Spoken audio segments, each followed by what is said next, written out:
The best way to make money on YouTube and become a massive YouTube celebrity is to actually get out in front of the camera and speak to your audience in person. You want them to get to know you, and you want to put your personality across in your videos. This will help to make you considerably more persuasive while simultaneously giving you many more options in terms of what you can create.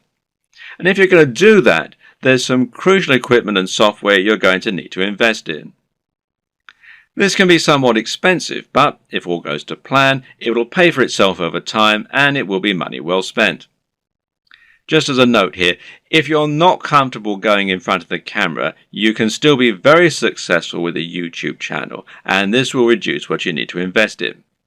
We'll discuss these alternative options in subsequent videos, so you can skip most of this one for now if that's your intention. Let's look at some of the hardware you'll need. Of course, the most basic hardware you're going to need is a camera. And this is what you'll use to capture your footage, and that means the quality of the camera is going to directly influence the quality of your videos. There are numerous factors to consider in this case. One is the resolution, and here you'll need at least 1080 pixels. For now, most people still do not have a 4K display, meaning that you don't need a 4K camera, and 4K creates very large video files which are hard to move around and edit. But if you want to offer the utmost crispness and also future-proof your setup, then choosing 4K is a great option. Another option is your frame rate. Now, this will generally be either 30 frames per second or 60 frames per second. Once again, 60 frames per second is an optional advantage which will make your footage that much more attractive and give it an almost too real sense of fluidity. It's entirely up to you if you want to push for this very highest level of quality, but some discerning viewers will certainly appreciate it if you do. Some features to look out for include an optical zoom if you're planning on filming outdoors, and this lets you zoom in with no loss of quality, and options to alter the aperture, etc. Good autofocus is very important if you'll be moving around a lot in front of the camera, while being able to use macros to blur out the background is also a nice option. But what's more important really are the practical considerations for your camera. Having a mic jack, for example, is a very good idea because it will give you the ability to improve your sound quality. Likewise, a wide-angle lens is a very good idea if you're going to be moving around a lot and capturing dynamic footage. Something that you should also absolutely consider a requirement is a screen that can be rotated to face forward. This will allow you to make sure that you're in the shot before you start vlogging. And of course, there's no reason you can't do all this using multiple cameras. Many people will use both a GoPro for capturing more action-packed dynamic footage and then a regular camera for their vlogging. If you want to go budget, then you can get by using an iPhone camera or a Samsung camera on your phone, as long as it's a newer model. But if you're serious, then you should at least invest in a basic camera along the lines of, say, a Canon G7. Also important is to get a tripod. Is it possible to film without one? Well, sure, you can always balance your camera on a pile of books on top of an ironing board. But you'll find out that lining up good shots ends up taking a lot more time than you will be willing to go through on a regular basis if you take this approach. A tripod will thus save you a huge amount of time while also getting better angles, thereby giving your channel a higher quantity and quality of videos, which is obviously going to be a very good thing in terms of getting lots of views. Another thing to look for potentially here is a tracking head from the likes of Manfrotto, who also make tripods. This will allow you to attach your camera on top of your tripod and then let you perform panning shots and slow zooms. This is what will give your footage a much higher level of professionalism, and it's very important if you're planning on doing product reviews and want to feature slow pans of the items you're reviewing. These work by providing friction on a rotating pivot and a handle. You then gently push on the handle with just a finger or a palm, and the resistance will keep the motion slow and smooth as it gradually moves around the object in focus. It's important to use a manual focus during these shots rather than an automatic one. It's often said that the best lighting is natural lighting. To get a great shot, try to line yourself up so that you have a large window letting in natural light from the side. This will give you what's known as Rembrandt lighting, which is a professional and very flattering looking type of lighting. But while this type of lighting is highly desirable, it's not terribly reliable. You can't trust in natural light to always be available when you need it, and you can't limit yourself to only filming at certain times of the day. So you need to make sure you have a way to set up the perfect lighting when you need it. How are you going to do that? Well, with some kind of lighting setup. And a great choice is to get two soft boxes. Now, these take up a fair bit of space, but it's worth it as it will allow you to design your lighting however you wish and make sure that your subject matter is well lit and that your footage is clear and bright. Now, don't underestimate this. In fact, in many cases, it can be more important to ensure your footage is very light and very bright than it is to use a camera with a high definition. This will make your footage look more professional and more appealing to watch. Want to go one step further? Well, depending on the nature of your videos, you can get creative here if you want. Jonathan Morrison has a YouTube channel that's all about showcasing technology products in the very best possible way and making them highly desirable. This gets him a lot of views and helps him to sell a lot of affiliate products, which of course means that manufacturers are happy to work with him and to supply free products for review. One trick he uses to accomplish this is to use colored lighting. He'll often light phones and other gadgets in a bright pink, green or purple hue on a white background, which makes them look more modern and more crisp, especially with his high quality video equipment. The great thing is that colored bulbs are actually very affordable, so this is something you can mimic fairly easily yourself should you want to. Just like it's important not to underestimate the importance of your lighting, you also need to ensure that you never underestimate the importance of your sound quality. If you want to make your video look and sound professional, then it's absolutely crucial that you have good quality sound and don't just get a muffled sound into a regular camera microphone from a distance. Things like acoustics matter, and even if your viewers don't notice the difference, they'll be able to feel the difference.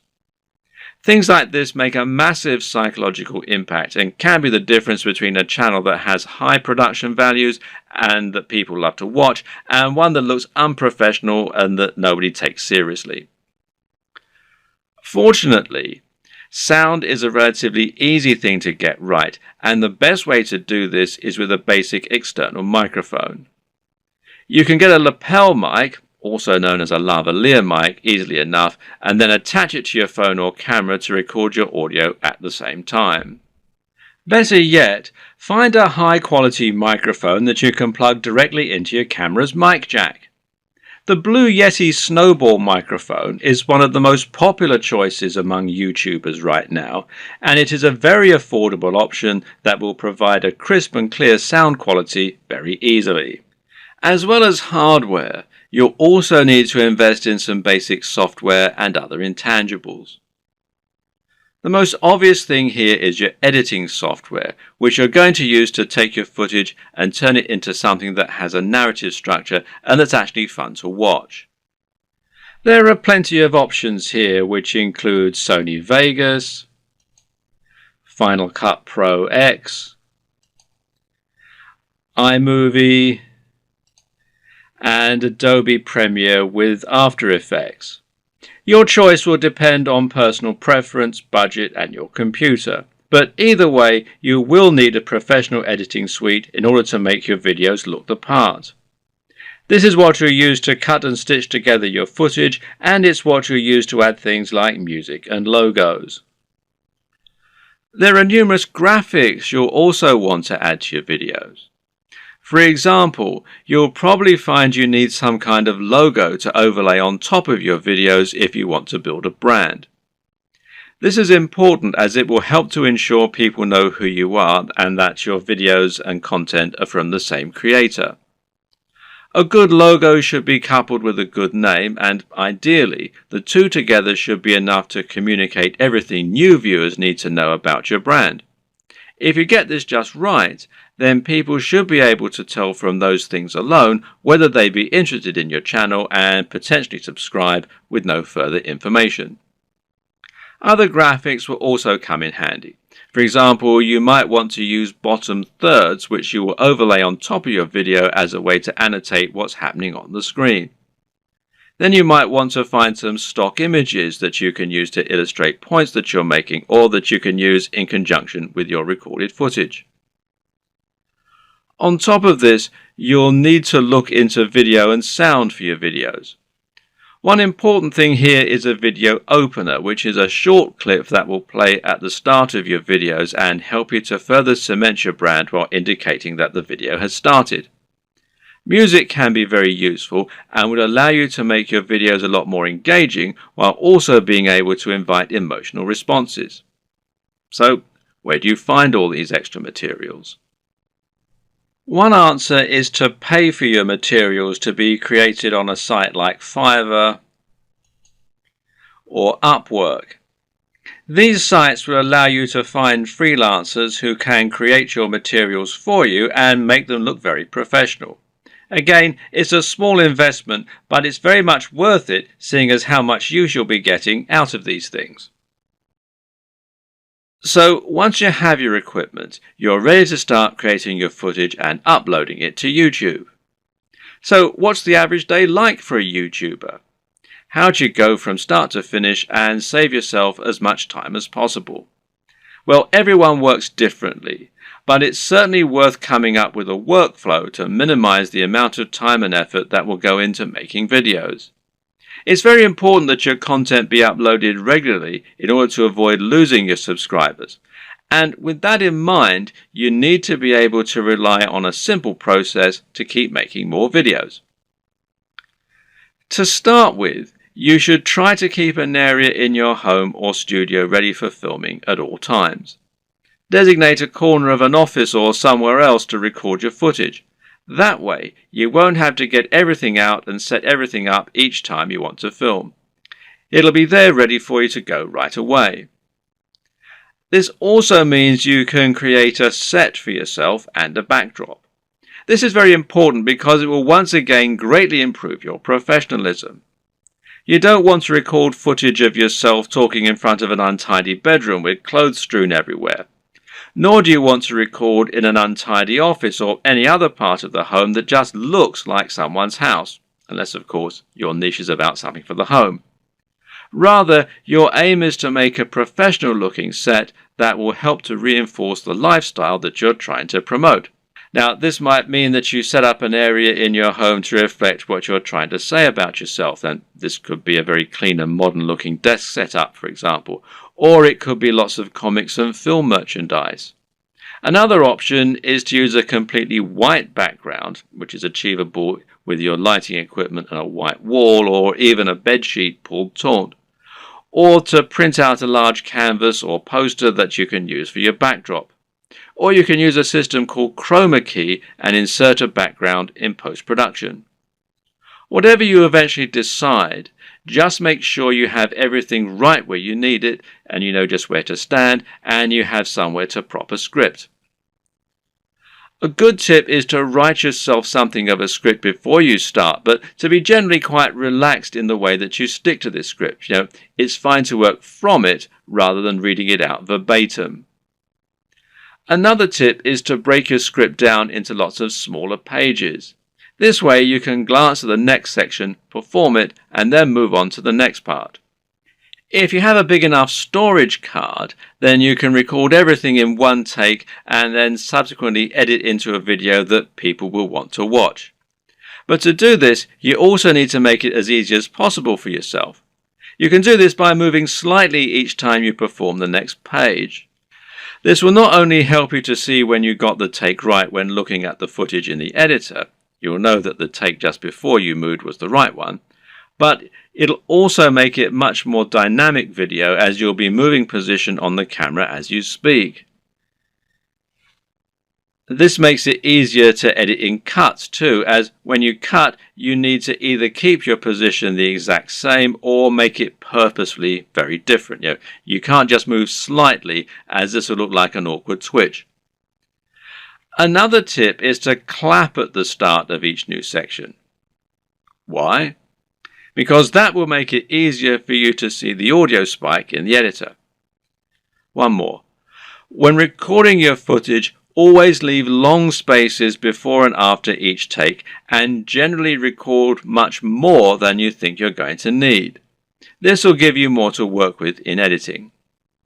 You should also set up your mic separately, remember, and if you're using a lapel mic, then you just need to plug in your phone and slip it in a pocket while you perform your shots.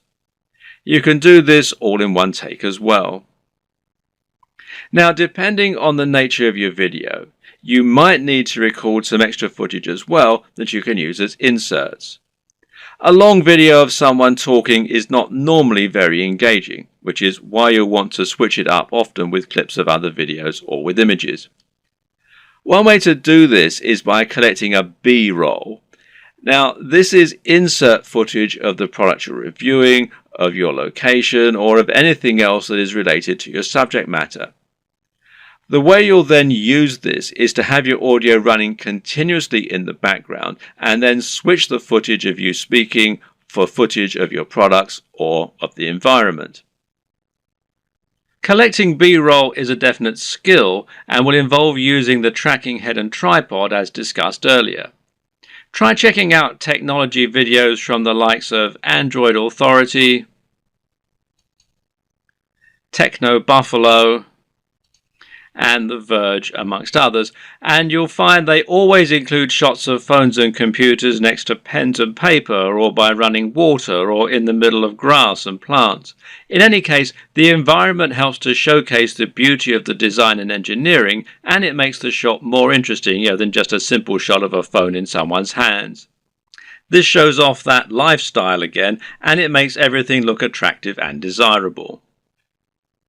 Once again, you can always record more than you think you're going to need. You've been surprised of just how quickly you can run out of B-roll while talking, so get as many shots as you can possibly think of. You can also use other types of insert footage. For example, you might want to use footage of yourself working out while talking about fitness, or you might want to use clips from other YouTube videos, being careful about copyright, of course. The latter you can accomplish by using various tools that allow you to download YouTube videos.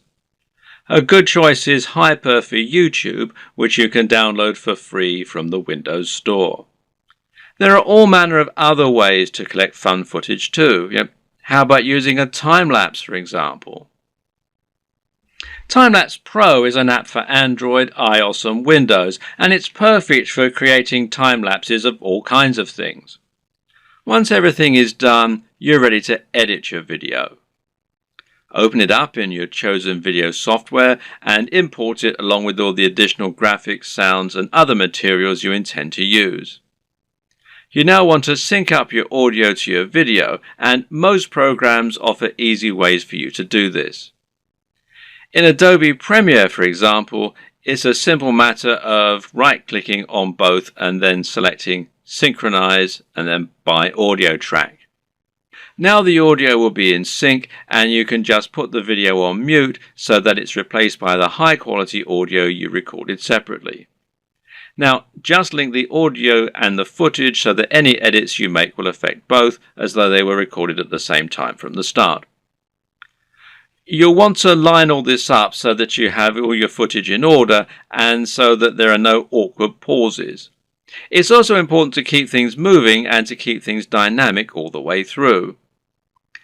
If you're using lots of B-roll, then you should make sure you move from panning shot to panning shot. It should never be motionless or you'll lose focus.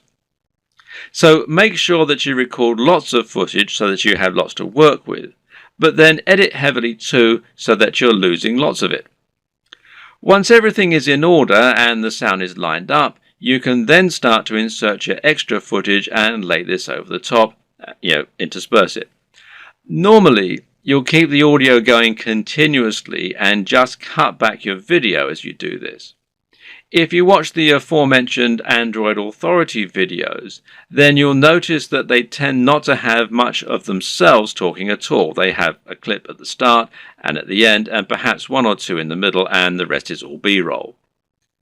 Finally, try adding the video opener, any bottom thirds, and your logo and your music, and make sure that you get the audio balance right with the music, and consider using a small introduction before the opener. These final touches will give your video a real air of professionalism while helping to really drive home your branding. Now you just need to save your video in a format that YouTube likes, such as MP4, and then start to upload it to your YouTube account. All this can take a fair bit of time, so be sure to leave yourself time unless you have a really fast connection. And this will be even truer if you're using 4K footage. A tip is to use Chrome to upload. Google made Chrome and they own YouTube, so the two play nicely together. If your upload is interrupted and you're using Chrome, then you'll be able to resume it from where you left off later on, even if the computer's been turned off. While your video uploads, you can use the time to fill out a few of the extra details that YouTube requires from you. YouTube will ask if you want to monetize your video with ads, for example. And of course the answer is yes, as long as you aren't overtly selling anything in it. Likewise, you'll be able to write your title, your description, and your keywords. Make sure that your title is descriptive of your video, while also being something that people will want to search for and something that people will be tempted to click on when they see it. We'll go into this in more detail in a subsequent video. Finally, make yourself a thumbnail to act as the image that people are going to see before they click on your video. If you don't do this, then YouTube will select a still from the video itself, and while this can work, it might not give potential viewers the right impression of what your video is all about. The right thumbnail image can make a huge difference by making your video much more appealing and impressive looking when it appears in the feed.